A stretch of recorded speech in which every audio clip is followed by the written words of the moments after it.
So let's give it a few minutes, guys, and um, we'll get started soon. We're going to be doing squats today, so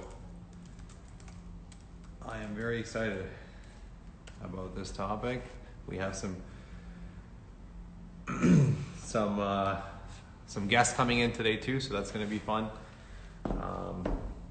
Evan Taylor from Farmstrong Athletics will be here. And yeah, we'll just get started in a few minutes. So I don't have any jokes for today, but I know we did some dad jokes. I think I've used all these ones. But no, don't have those, but all right, guys. Hey, everyone. So we're going to get started in a few minutes. We have a guest coming in today, Evan Taylor, who's one of the owners of Farmstrong Athletics. So we're going to be talking about squats, and it's going to be cool because we'll be able to go through the coaching side of things too. So we get to see how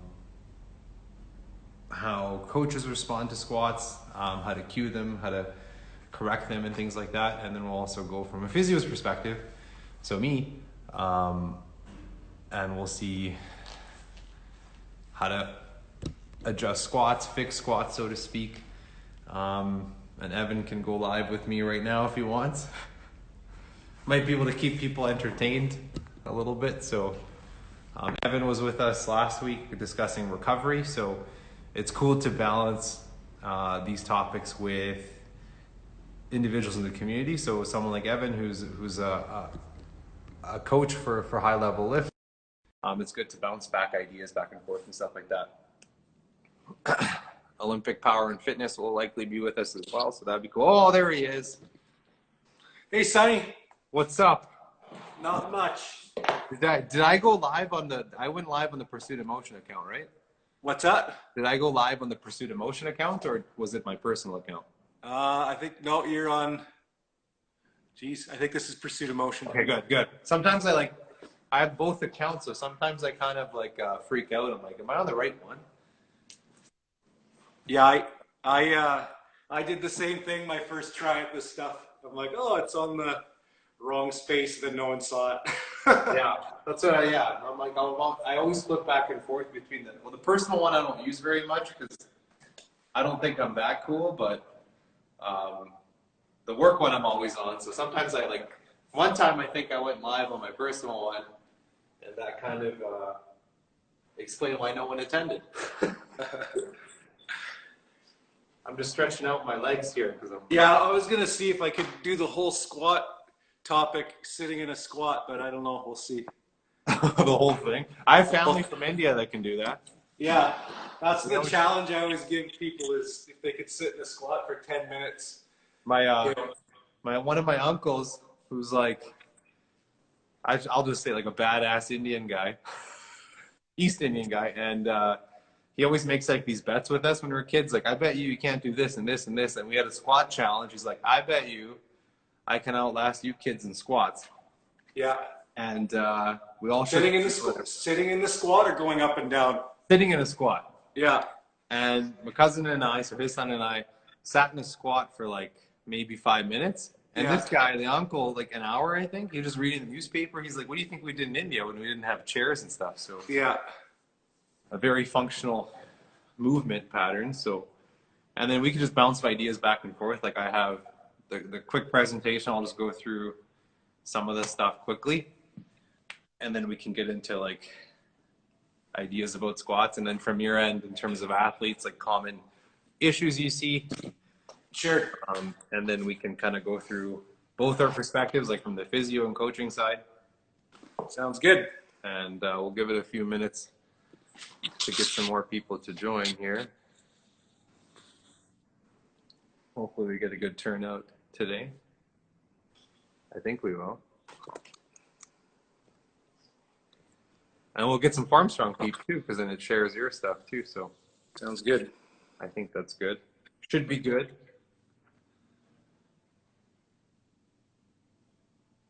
No, you froze there.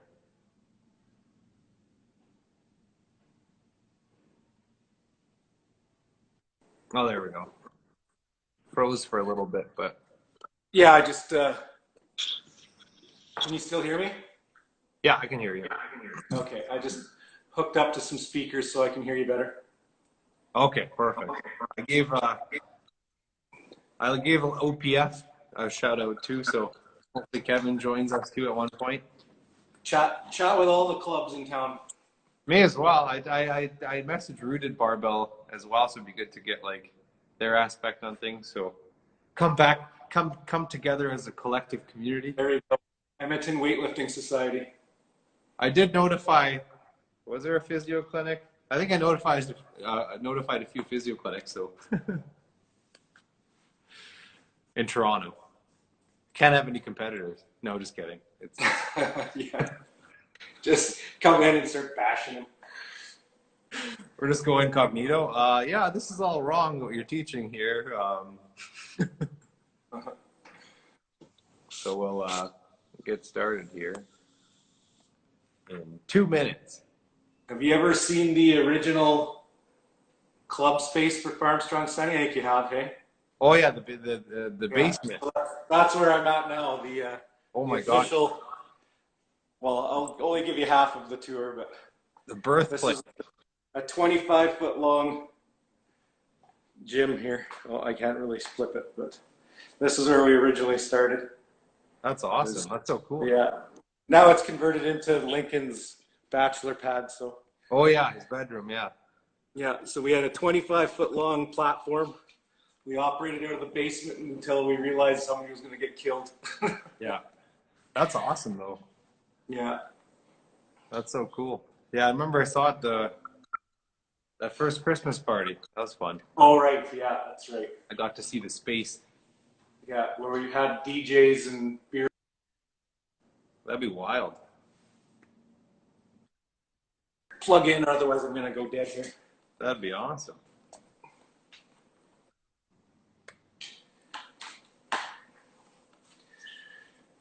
So, yeah.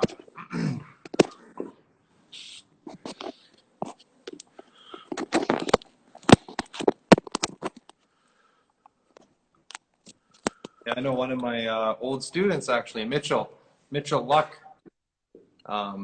requested this topic. Okay. I don't know if he's he better be attending. Yeah. Hey, I'd like you to cover this stuff when they never show up. Yeah, so or maybe he's working. I don't know. He might be working. So Vinny Rehab. Well, some of us. My mentor, my master, Vince from all the way in Kelowna, going to be attending the squat lecture. This is great. I've already resorted to sitting on something. Yeah, I wish I could say I'm going to squat during the whole thing, but I can't. I'll try. Maybe I'll try. We'll see. I could use the mobility challenge. I could try, but then I feel like I wouldn't get out of the squat. So, well then, I can flip the screen here. Let me go into screen sharing mode with Zoom.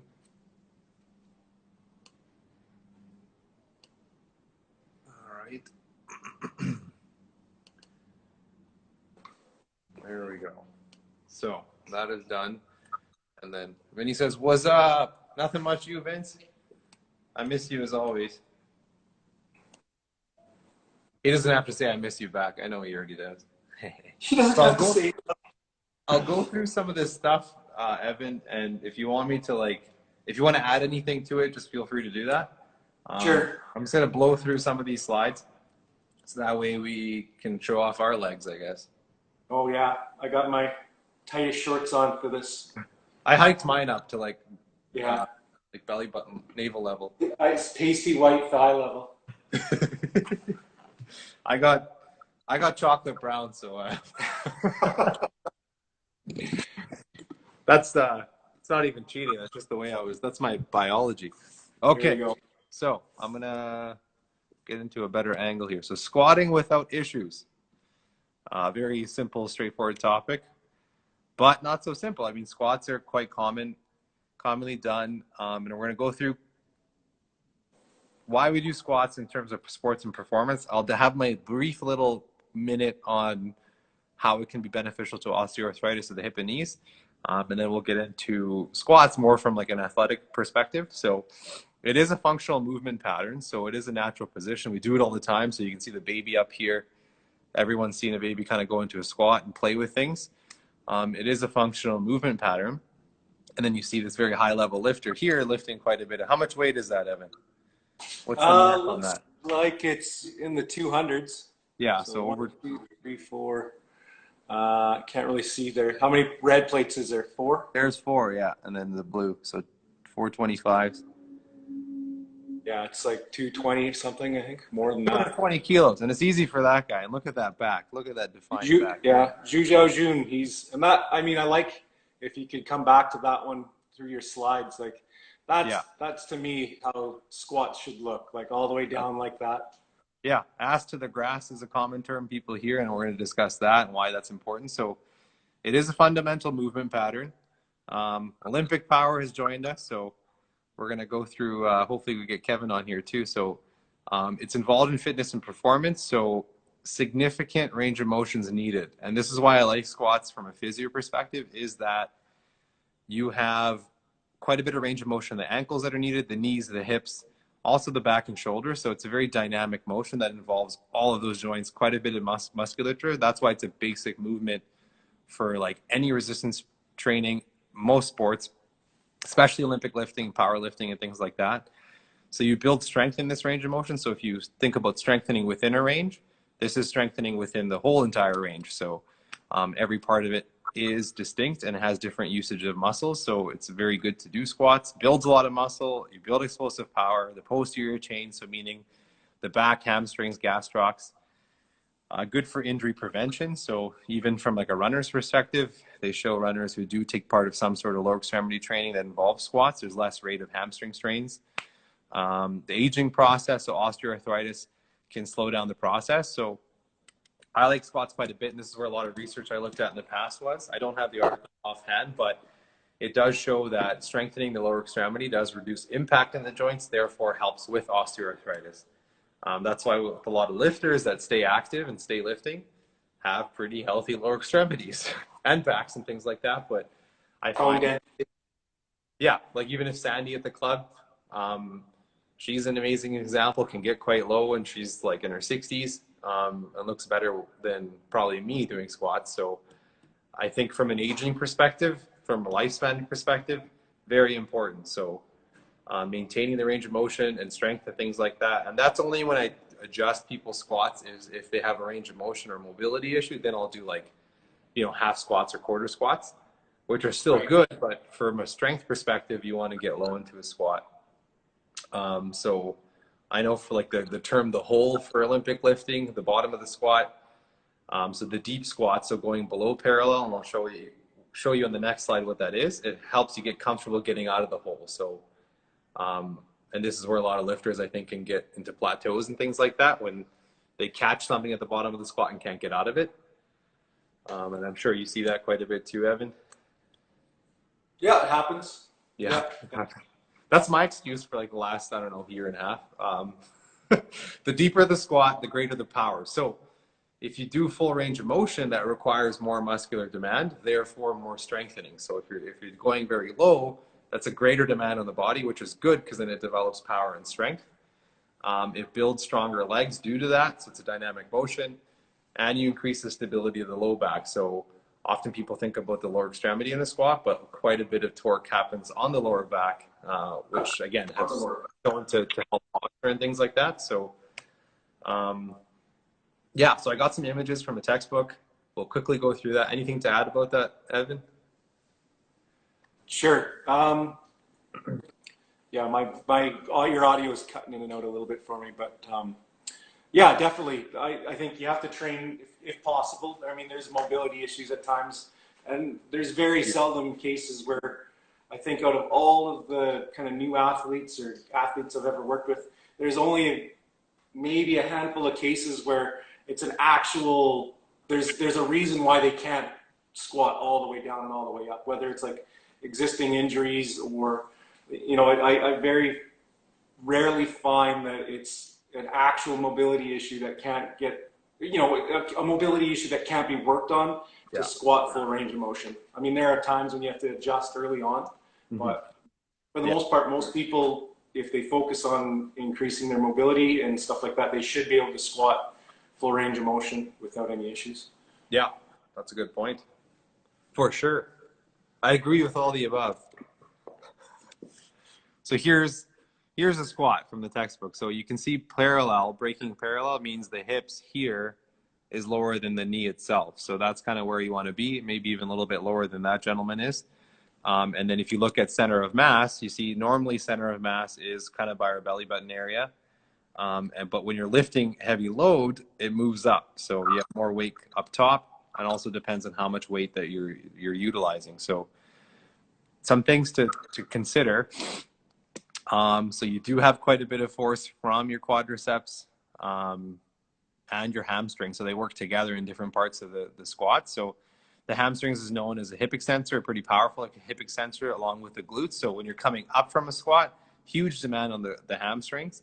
And even the adductors, the groin area, those are most active at the bottom of a squat when you start the ascent. Like when you start coming up, that's when your adductor muscle group is utilized quite a bit. A lot of people focus on those lateral banded walks and stuff like that.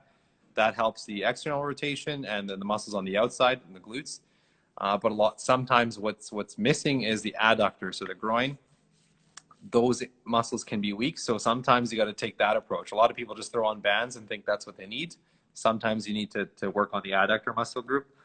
There's this picture, which is great, showing the angles of the back. So when you think about a squat, you're not bending the back, you're hinging at the hips. So your back is still straight. And that's a big thing that you want to keep maintained. And we'll kind of go through that when we go through squat.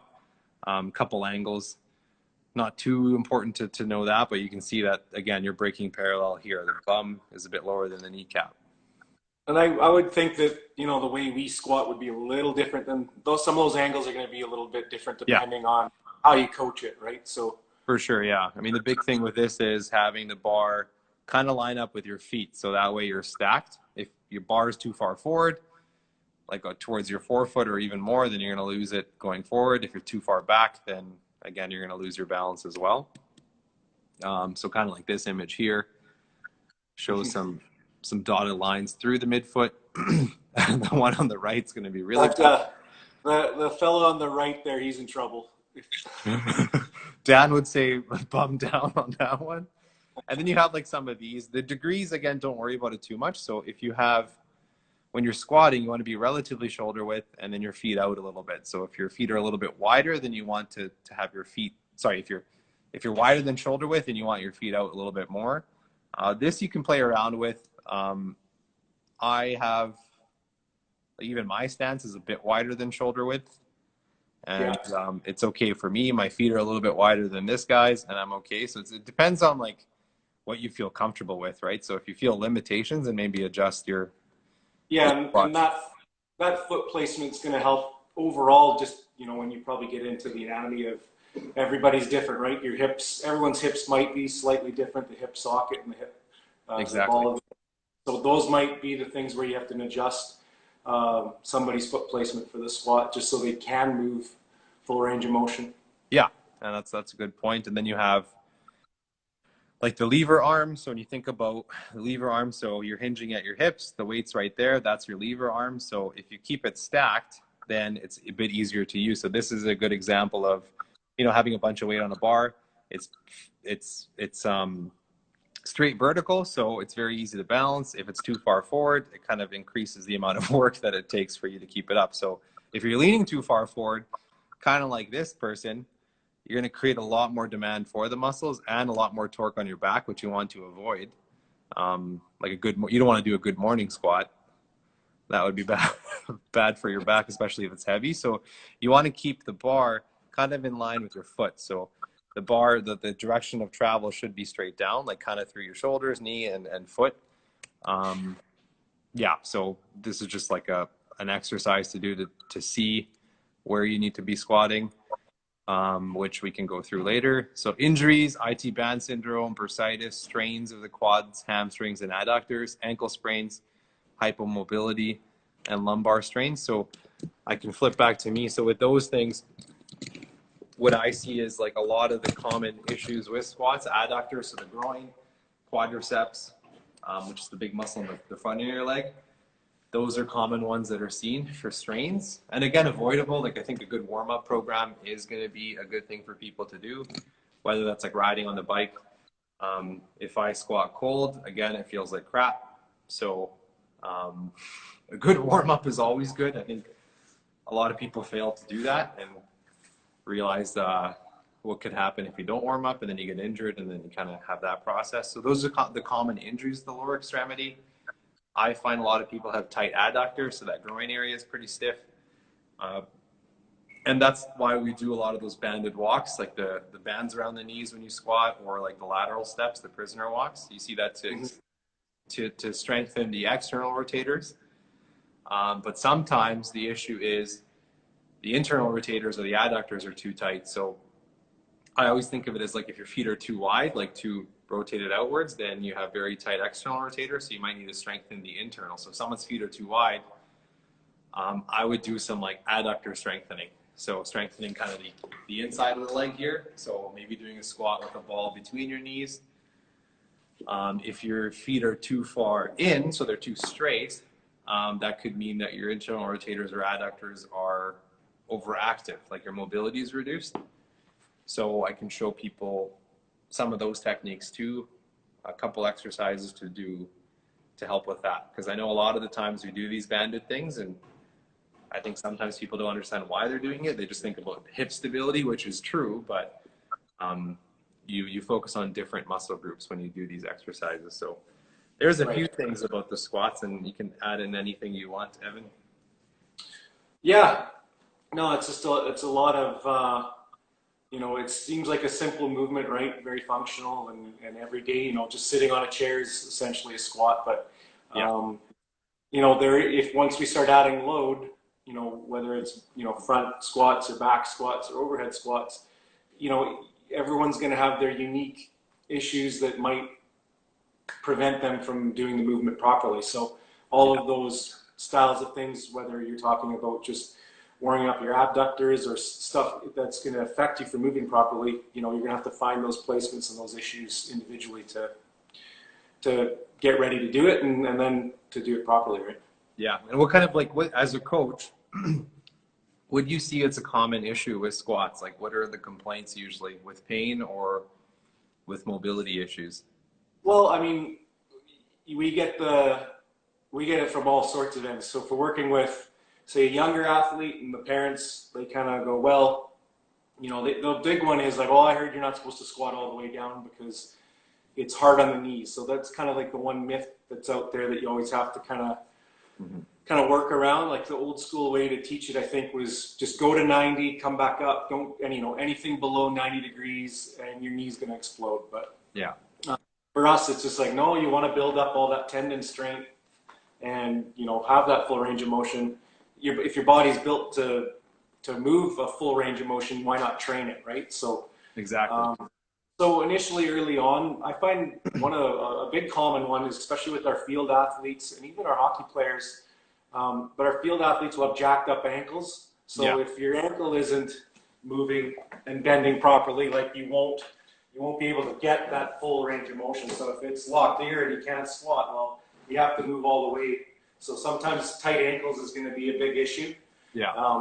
Hockey players, for some reason, their hips are depending on when we get them and when they start. For myself, when I started kind of later after I was done hockey, I couldn't squat all the way down at the start either. It was I was really tight in the glutes and the hamstrings, and it was just like took a while for that flexibility to develop. So I that's what makes these not even just a great strength.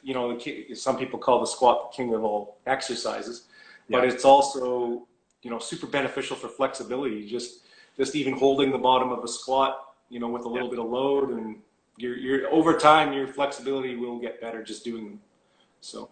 Exactly. Yeah. I think that's a lot of things, like people might not be patient, but it takes quite some time to get low.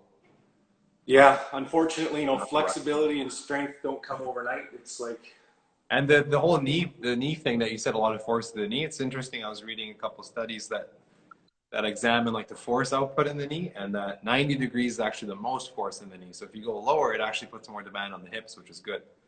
Right. So you have, yeah, you have larger muscle groups. You can use, we'll use the glutes a little bit more.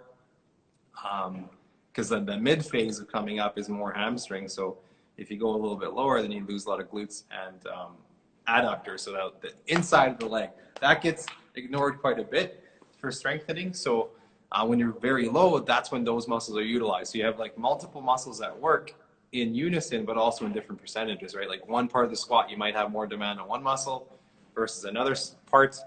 Dorsiflexion is often the biggest issue to get new lifters in position for full squats. Yeah, I agree. And then I was going to say for Olympic Power, if you wanted to go live, just give me a thumbs up and we can kind of take turns like that and discuss some things. But yes, ankles, I've treated quite a few athletes that had ankle issues due to like previous sports. Like one was a volleyball player, a lot of sprains and stuff. So his right ankle was very hypomobile. It wasn't moving as much as it should. And he had some issues getting into a full squat due to that. Like usually I look at nowadays you can just set up a phone and record your own squat. So I would encourage people to either set up a phone, kind of like a side profile of you, and watch your squat, and then going from behind or forwards and see which way your butt swings. So if your butt swings to the right, you likely have issues on the right side. Not always the case, but like if your ankle's stiff, you're going to kind of be biased towards that side and try to even it out too. So I know a lot of people like drive more through one leg than the other, so it's important to balance it out. Yeah, I always look at the butt sway with squats and see, okay, now that might be a hip issue. So from like a coaching or a physio aspect, I always use like a top down or bottom up approach. So I'll start with the ankles, then the knees, then the hips, then the back, then the upper back, rather than looking at the hips, then looking at the back, then looking at the knee. I always say like start from bottom up or top down to assess somebody. It's a bit easier that way. Like even when I watch somebody walking in the clinic, that's what I'll do. I'll start from the bottom and work my way up, rather than being like, oh, I think it's a hip, I'm just going to go straight to the hip. But I think that's good from like a motion analysis point of view. And as Kevin with OPF mentioned in the comments, like dorsal flexion, or essentially your ankle range of motion. Yeah. So, I found too that kind of back rounding, or that, people call it the butt wink. That's a lot of the limitation. As soon as your ankle doesn't be able to move anymore, then that's when the movement happens at your hips and your spine, right? So, we could combat that with just a raised heel shoe, like a normal weightlifting shoe. Yeah. When you're starting, we'll have people even just put lifts underneath their heels, smaller plates underneath their heels. That kind of stuff helps. Strengthening arches is also really helpful to set proper position so the foot doesn't collapse. Yeah, that's good. Yeah, like pushing through. I always cue people to like even doing the towel scrunches, and then even pushing with their heel and toes when they're on the ground, like pushing into the ground, like grabbing the ground and then doing a technique. Yeah, that's a good point as well. Yeah, I think there's a lot of things that get neglected, and it's important to get those aspects. Like I didn't even think about that initially, but that does make quite a bit of sense for the arch.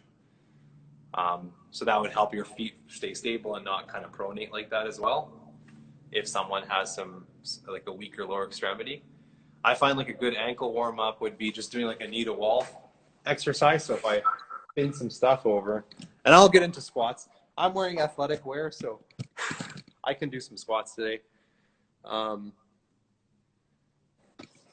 Yeah, so let's see here. Let me see if you can, I'm gonna move that back a little bit. You can see my foot. So what I'm doing is a knee to wall test. So if I'm limited in dorsiflexion, so the ankle moving up like that, so just like that, that would be dorsiflexion. So let's say I have limitations in that. What I do is I put my toes to the wall, push, touch the wall. Okay, I can do that, no problem. Then I move the foot back a little bit. I'll move this down a little bit more.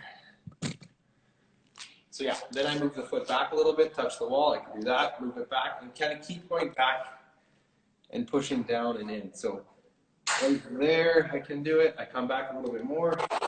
That's probably too far. Come back a little bit forward. Right there, I can just do it. So I want to hold that to 30 seconds and do that a few times. This is a good stretch because you can put a piece of tape on the ground and track your improvement too, right? So this would help with that dorsiflexion. And it gets it weighted, so you can actually push quite a bit of weight into that foot and try to keep your heel down. A really good exercise for dorsiflexion. Very simple. It doesn't require equipment, just a wall. I think that's a good one. And then the other one to improve that range of motion, Sonny, is just kind of sit in the bottom and put a weight on your knee. Yeah. So you can, it doesn't have to be too heavy, but just kind of get used to stretching that out. But obviously with this one, you got to make sure that your toes lined up with your knee and let that stretch happen everywhere. Exactly, yeah.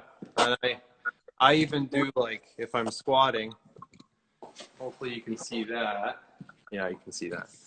I got the rack here, so if I'm squatting, what I typically do as a warm-up for, like, everything from my hips and my ankles, what I typically do is, like, I'll do my bar warm-up, and then I'll put on, like, a bit of weight, like maybe, I don't know, for me, I guess, like 25, so I'd put like 75 kilos on the bar, and then I would just do some, like what I find very helpful is coming all the way down and just holding into a squat. So I'm getting a bit of weight through it, right? And just letting myself relax, letting it go, and just sinking lower and lower and lower. This is the one I find helpful for me. So I kind of just sink, wait for 10 seconds, come back up, and I do that a few times, right? So I kind of sink low. Helps me warm up the hips and get a little bit lower in the squat. And I guess I am below parallel here, so you can see my line right here. And the weight is kind of going straight down, I think, if I'm looking at a side profile view. And the it is. So you have a couple questions coming in, Sonny. Oh, I do. Yeah, so Asian Mama Bear of 4, would it be better to do that without shoes? So if you're talking about the dorsal flexion where you add weight onto your knee, or if you're doing the wall test, without, maybe weightlifting shoes might be good because then you get a true sense of how much your flexibility is improving. Like a flat-soled sneaker would be the same thing, but if you are kind of doing those stretches with the weightlifting shoe, they would still be beneficial, but since you're in a lifted heel, then you might not get a true sense of if your flexibility is improving or not. Yeah. And then I believe there's another question there, Sonny, regarding how to improve your arches. So I think you kind of touched on it, but maybe you could demonstrate how you can improve your arches. So Kevin's got, maybe actually, like, Kevin, if you want to go live, give me a thumbs up, and then we'll switch back and forth if that's what you want to do. So Olympic Power, Kevin, thumbs up if you want to go live. You can show some stuff as well. I can do it too, but it'd be nice to kind of collaborate a bit. So the answer is squats in your socks. Also, towel pull-ups with your toes are good for arches. So squats in your socks, pretty straightforward. Do it barefoot. Go live. Barefoot in the gym, good way to get athletes, but that's a whole other topic. So so doing squats with the socks on, or I guess socks for protection layer. And then also what I typically do as a physio, I tell people, I'm just going to take off a shoe. And if we can see this. So what I typically do, actually, you know what? Let me just take my phone out of this thing. I'm not showing my bare foot. I know Amateur wants to see that exercise. I'm not showing my bare feet for this one. I have my foot here. So if you can see my foot, what I'm doing is I'm pushing down with my toe and down with my heel. So I'm trying to like grab the floor a little bit. So if you could see that, you can see my foot come up a little bit when I do that, right? Can you see that? Yeah, you can see that good, Sonny. So I'm just trying to grab the floor. So, so Kevin said he's sitting in his office, so it won't work to go live. So you can tell, like I would do that floor exercise, for instance, pushing down with my toe and heel, and just doing that sitting. And if you can get that pretty good, then do it standing, and then even try to work that into a squat, right? So trying to keep your foot grabbing the floor and doing a squat at the same time. What's that other one where you bunch up the towel as well for that? Bunch up the towel. I will show you. I have the towel. So you want to do this one on a smooth surface, so like laminate or like tile or something like that. Middle of your weightlifting platform.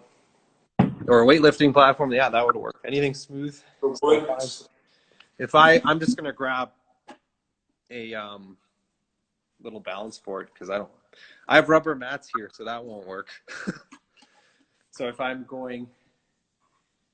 you can see that, so I'm just trying to bunch up the towel, right? I'm grabbing the towel, pulling it in, grabbing the towel, pulling it in. I can feel a pretty good pull down here in my foot. And once I get it all bunched up, oops, sorry. I try to straighten it out so you can actually try to push it apart too, like that. That'll help with the stability of the foot too. So now it's all flattened out, and now I start bundling it up again. And then thing back out. At some point, can you get arch development for flat feet, like by working on these Sunny, or at some point is it just, I mean, the quickest approach would just go to get your soles redone by... Yeah, like the whole insole talk is a great talk. Yeah. I like that. Oops, sorry. I'm trying to... There we go. So, we got something from Kevin. Also, I have hockey hair. When do we get haircuts again? I have hockey hair too, but I'm trying to grow mine out, like I tell everyone. We're making everybody in this house learn how to give haircuts. Yeah, just grab a shaver and just bick it. Yeah. So with the arch, it's a good question. Like, I'm not too big on, let's say, for example, fixing arches. Like, the arch is mostly ligamentous. So if you have flat feet, you're not going to have huge changes of that arch by just strengthening. Like, there are a couple muscles that run through the bottom of the foot that can build the arch a little bit, but it's more so just strengthening those muscles to prevent it from getting worse or from, getting pain. So what I do with arch support is to train those muscles, just like how Kevin mentioned. That was a great comment about barefoot squats. There's more ground reaction force, like you're stabilizing a little bit more. A shoe, for instance, is pretty flat, so it spreads everything out. Doing those towel bunching exercises, and I always tell, like the one where I was grabbing my toe and heel on the floor, I always tell people to do that while they squat if they can. First, you do it sitting, learn how to do it. Standing, learn how to do it. And then doing it when you're squatting. Usually lightweight, because it's very difficult to do when it's very heavy. You're not thinking about your foot, you're just thinking about getting the weight up. So what I typically do is, if they have pain in the foot, then yes, then I would treat something like that in terms of like rolling a ball, icing the foot, things like that. But from my experience, you're not going to get visible like arch changes with just strengthening, but it can prevent it from getting worse, and helps keep things comfortable. So it helps the healing process if one of those muscles is irritated. If that answers that. And even the other thing I wanted to mention was, let's say if your feet are too far in or too far out, I know a couple of good stretches. So if your external rotators are too tight, for instance, your feet are going to be more kind of outwards. You could do an internal rotation stretch. So if you're too far out, you could do a stretch like this. This is one that I like doing. I just need a foam roller. I'm going to carry you around while I walk around the clinic. I don't know if I missed any more questions. No. Okay, good. So I'm going to grab a mat here. Okay, so what I do if it's too far, actually, you know what? Maybe I'll go like a backside view here. There we go. So there's a mat on the ground and a wall and a foam roller, which most people have. So if your feet are too far out, a good internal rotation stretch is, you can probably see me, yeah. So what I'm going to do is, feet are on the wall. You can see me? Yeah? Yeah, I can see you, son. And so what I'm doing is I'm pushing in with my knees and I'm going to walk the feet out right to there. So that's a pretty good stretch. I hold that for 30 seconds. Okay, so I could do that. What I'm going to do next is try to go 90 degrees with the wall. So I'm going to move my bum a little bit closer to the wall. And then I'm going to walk my feet out again. So the big thing to notice is to look for difference between left and right. So you can see my right side's out a little bit further, so I want to stretch the left a little bit more. Try to make it as even as possible. So right there, I'm feeling a good stretch in my groin and my hips. So even this doesn't look like much, causing quite a big stretch for me. Like, it's not so easy to do. So this could help kind of straighten out your feet. So if you're too far out squatting, this stretch could be used to kind of bring them in a little bit. And I say too far out if, like, you know, it's causing pain, the squats, or if you're limited or plateauing or something like that, this can help you kind of get into the right position. This can also help free up some mobility issues in your lower back too. Exactly, yeah. So that's a good stretch to do. Even coming, like, if you're too far in, you can stretch your external rotators by kind of bringing the leg up to the chest and coming out like that. That's a good one to do as well. And stretches your groin out a little bit too. So easy things to do and try. So I always say to, like, in this day and age, use like motion analysis. You set up your camera and see what's going on, right? So if you're have a camera, just set it up and see what you're doing, right? So try these stretches out, squat again, try and stretch out, squat again, and kind of just keep going back and forth and track improvements that way. Yeah. Or even like if you're just holding at the bottom of the squat, you know, putting your elbows on the inside of your knees and pushing out, stretching out the inside of the hip there was a good idea too. So easy things to do. Another little trick I like to do with some of our newer athletes and even existing athletes is just use a band on your knees. Yeah. Kind of the opposite of what you're working on with your internal rotation. Yeah. So just almost keeps those glutes fired on. Mm-hmm. So have a stretchy band. It can just be the plastic ones. And then as you squat down, you're trying to pull your knees apart. Right? Exactly. And that click is just old age. Pop it down. That was a pretty loud click. So, but this is a good one, and I kind of saw this at first, and I was like, oh, I don't know about it. And then once you try it, you can squat quite a bit of weight with that on too. Yeah, I find that helps a lot of that wobble in the bottom of squat when people's knees are like buckling inwards. Yeah.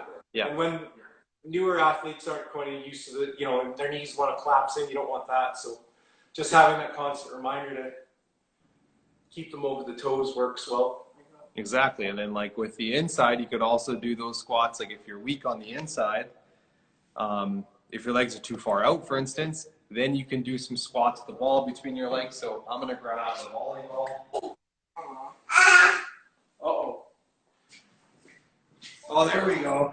That's probably the working from home. The queen of squats right there. Yeah. She's not quite there yet.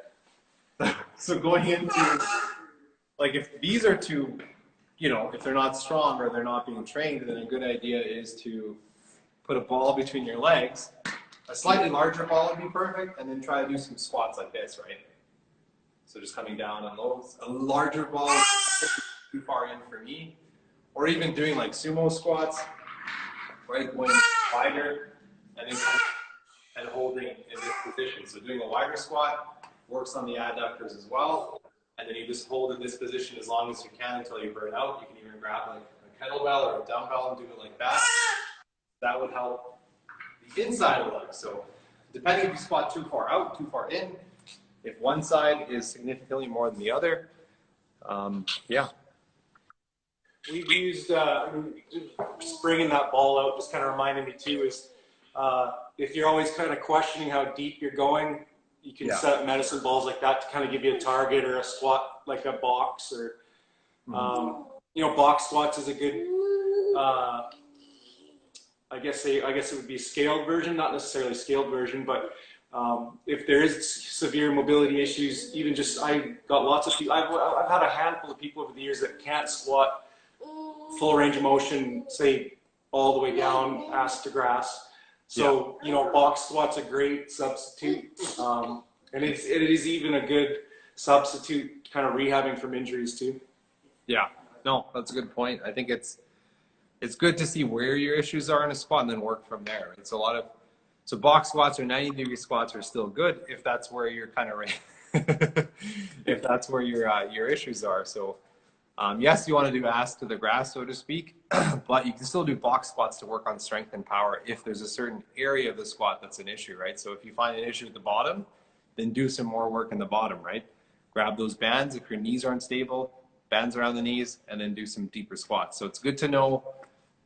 Always tell people, like, you should know why you're doing something. So if you got a band around the knees, for instance, you should know that's to increase stability of your hips and knees.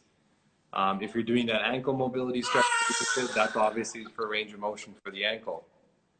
The back as well, like I find a lot of people that do squats are rounding their back. So if you look at, I'll grab the squat bar again, or sorry, the barbell again. So if there's a very heavy weight, you're tired or something like that, we see, like, what's a good tip for the back rounding, Evan? So if I'm doing a squat and I'm coming down. Tip for which, Sonny? Like if I'm kind of rounding my back like this. I would just try to keep your chest up, and then this is the big one where as soon as I see your back starting to round, yeah.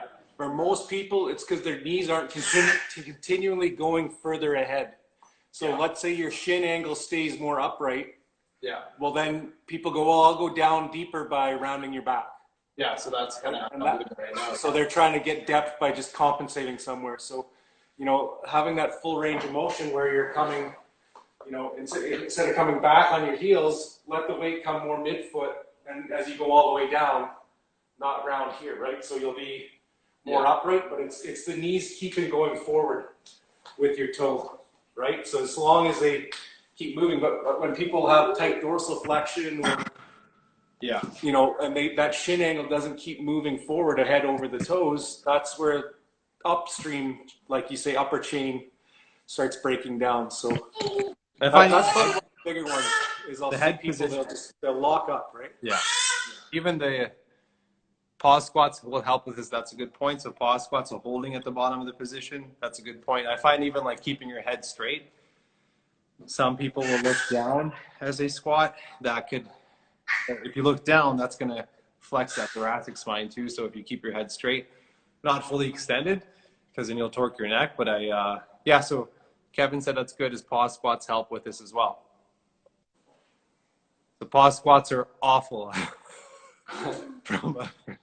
I like pause squat. Like that's how I start with my warm up. But yeah, that's a good way to strengthen that back area too, right? To really learn how to keep your shoulders back.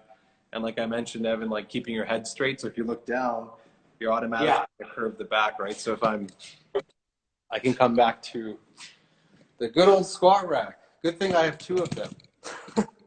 I miss it. We gave all our equipment away, so I don't have anything in this basement. Can't do any demos. So if I'm squatting, so pause squats just coming down and holding. So right here, if I look down, my back's rounding automatically, right? If you look straight up, keep it back. Back. You could be having the bar too far wide too, so in terms of the grip, so go a little bit narrow. Keep your head straight, not extended, but keep it straight. If I go like this, you can see my back round. Very uncomfortable on my shoulders too when I do that, so keeping it straight, holding down, just like that, keeping the chest up.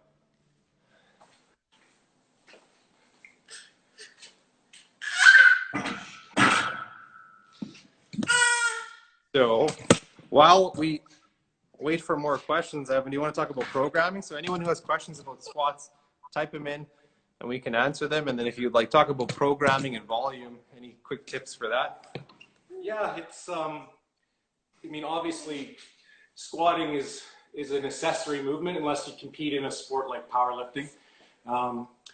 But, you know, since there's, you know, the age-old debate, what's the king of exercise? Is it the deadlift for strength generation, or is it, you know, for max strength, or is it the squat? And I find, you know, the squat's one of the biggest things. I always like to program for for people because it's going to have such great carryover for all sorts of sports. And Yeah. obviously with Olympic weightlifting, the programming being, you know, if your technique is good, probably a percentage of your lifts are going to be based off of your squat, right? So, you know, 80% of your best back squat is going to be your clean and jerk, and 80% off of that is going to be your best snatch. So, you know, it makes sense that the better your back squat gets, the better your competition lifts get. So, it's a fine balance of how do you program something that's going to tax your nervous system and leave you tired when you have all these other things to train for, whether it's all sports, right? So if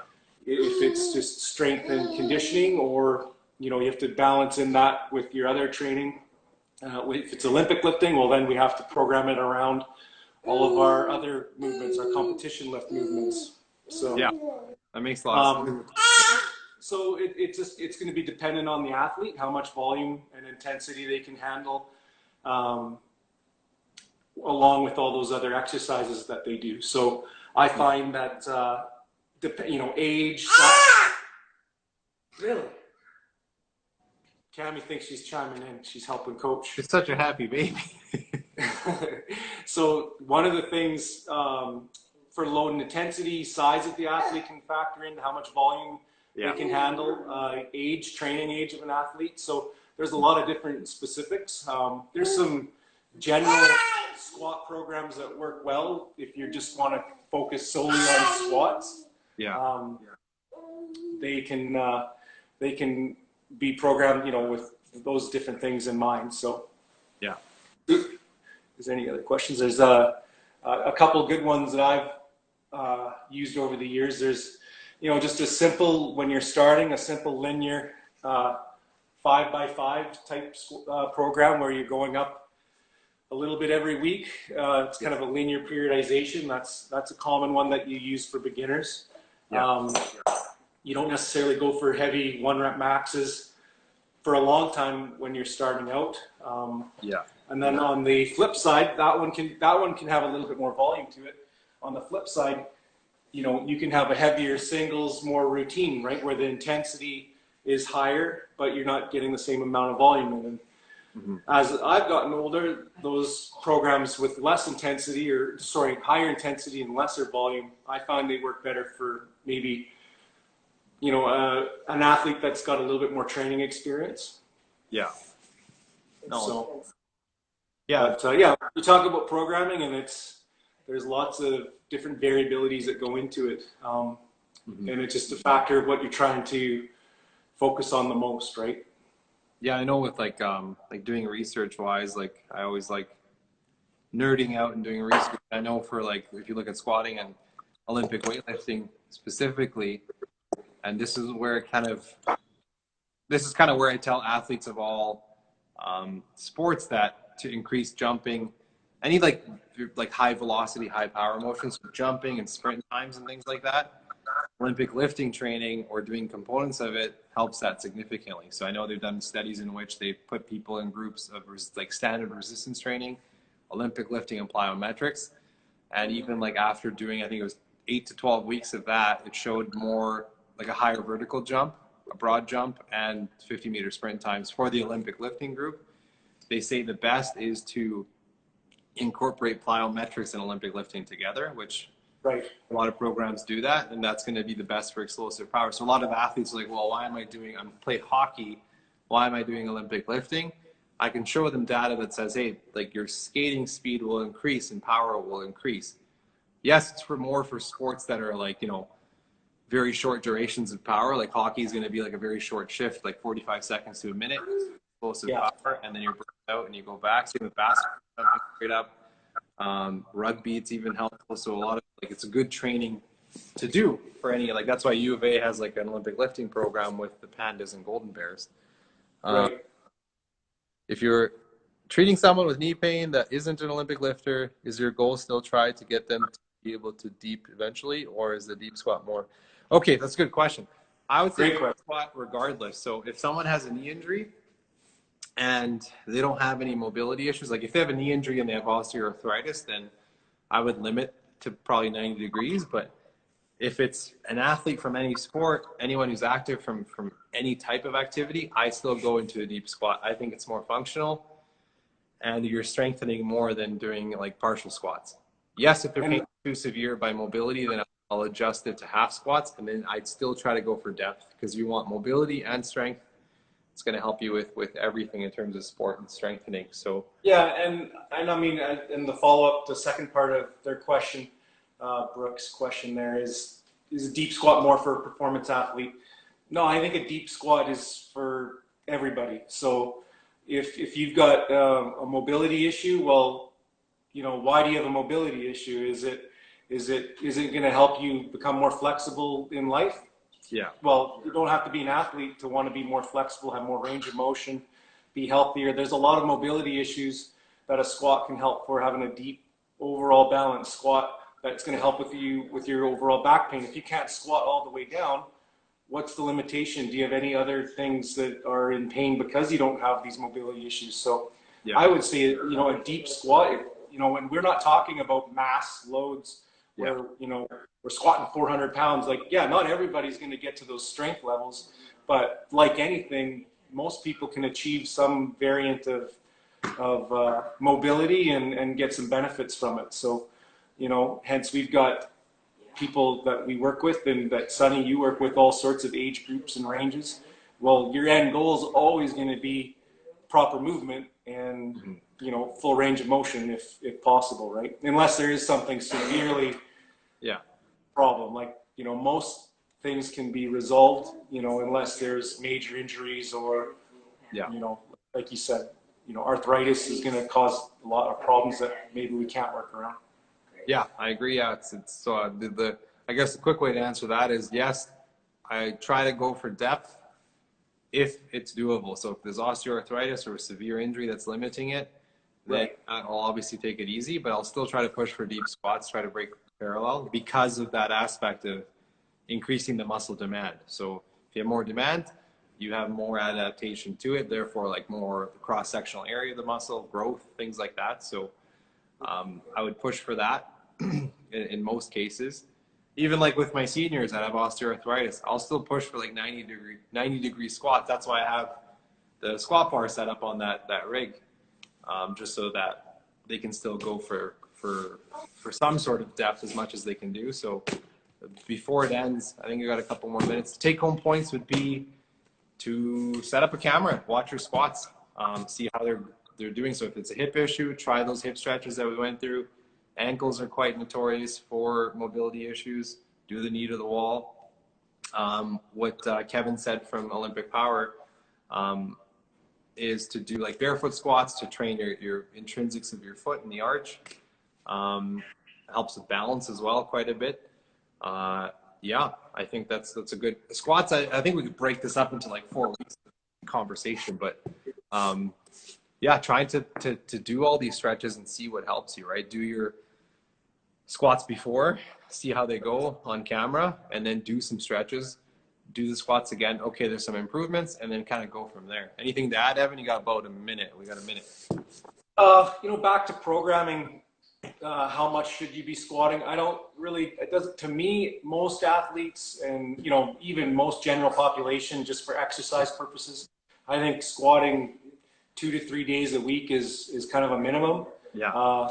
You know, you can squat up to, you probably don't need to squat too many more times, 3 to 5 times a week, depending on what you're doing. But for most people, I would recommend 2 to 3 times a week, squatting, different intensities and volumes, depending on what their goals are. And that goes for everybody, whether you're an athlete, whether you're just exercising, you're going to get some great strength gains, flexibility gains. And even there's studies too, Sonny, that you could probably back me up, just from deep squats, there's some good hormonal upticks that happen from training lower extremities. They talked about growth hormone and things like that. So yeah, important things. We got 10 seconds. So before it cuts us, thank you so much, Evan. This was a great conversation.